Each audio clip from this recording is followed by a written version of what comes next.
అరటి అంటేనే ఒక అద్భుతం.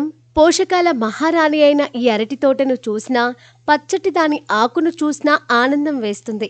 ఇక అరటిగెల మరో అద్భుతం. అరటి చెట్టు నుండి వచ్చే కాయల గుంపు ఇది. దీనిని సాధారణంగా అరటిపళ్ళ గెల అని కూడా పిలుస్తారు. అరటికాయలతో చేసుకునే కూరలు ఆరోగ్యానికి చిరునామాలు. స్థానిక రైతులు సైకిళ్లకు కట్టుకొని వీటిని మన ఊళ్ళల్లో అమ్ముతూ ఉంటారు. ఇది అందమైన ముచ్చట. ఆ మాటకొస్తే అరటికాయల్లో విటమిన్ సి, యాంటీ ఆక్సిడెంట్లు ఎక్కువగా ఉంటాయి. ఇవి రోగ నిరోధక శక్తిని పెంచుతాయి. అసలు అరటి అనేక రకాల ఇన్ఫెక్షన్లు రాకుండా చేస్తుందని నిపుణులు చెబుతున్నారు.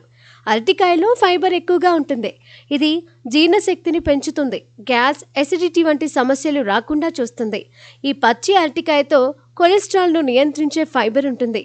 ఇది గుండెను, చర్మాన్ని ఆరోగ్యంగా ఉంచుతుందని నిపుణులు చెబుతున్నారు. అరటికాయల్లో ఫైబర్ ఎక్కువగా ఉంటుంది.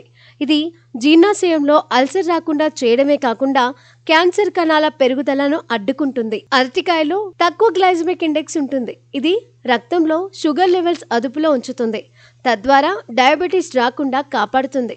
అరటికాయల్లో పొటాషియం ఎక్కువ మోతాదులో ఉంటుంది. ఇది గుండెకు రక్త ప్రసరణ మెరుగుపరుస్తుంది. హృదయ సంబంధ సమస్యలు రాకుండా చూస్తుంది. అరటికాయల్లో మెగ్నీషియం, యాంటీ ఆక్సిడెంట్లు ఉంటాయి. ఇవి మెదడు పనితీరును చురుగ్గా మారుస్తాయి. జ్ఞాపక శక్తిని మెరుగుపరుస్తాయి. అరటికాయలో ఫైబర్ ఎక్కువ మొత్తంలో ఉంటుంది. ఇది పేగు కండరాల కదలికలు మెరుగుపరిచి మలబద్ధకం సమస్యను తొలగిస్తుంది. అరటికాయల్లో విటమిన్ సి, విటమిన్ బి6 ఉంటాయి. ఇవి చర్మాన్ని ఆరోగ్యంగా ఉంచుతాయి. మొటిమలు, మచ్చలు లేకుండా చేస్తాయి. అరటికాయల్లో యాంటీ ఆక్సిడెంట్లు ఉంటాయి. ఇవి కుదుళ్లకు పోషణ అందిస్తాయి. తద్వారా జుట్టు రాలడం తగ్గుతుంది. వెంట్రుకలు ఆరోగ్యంగా ఉంటాయి. ఇన్ని లాభాలు ఉన్న అరటిని అస్సలు వదిలిపెట్టవద్దు ఎవరు.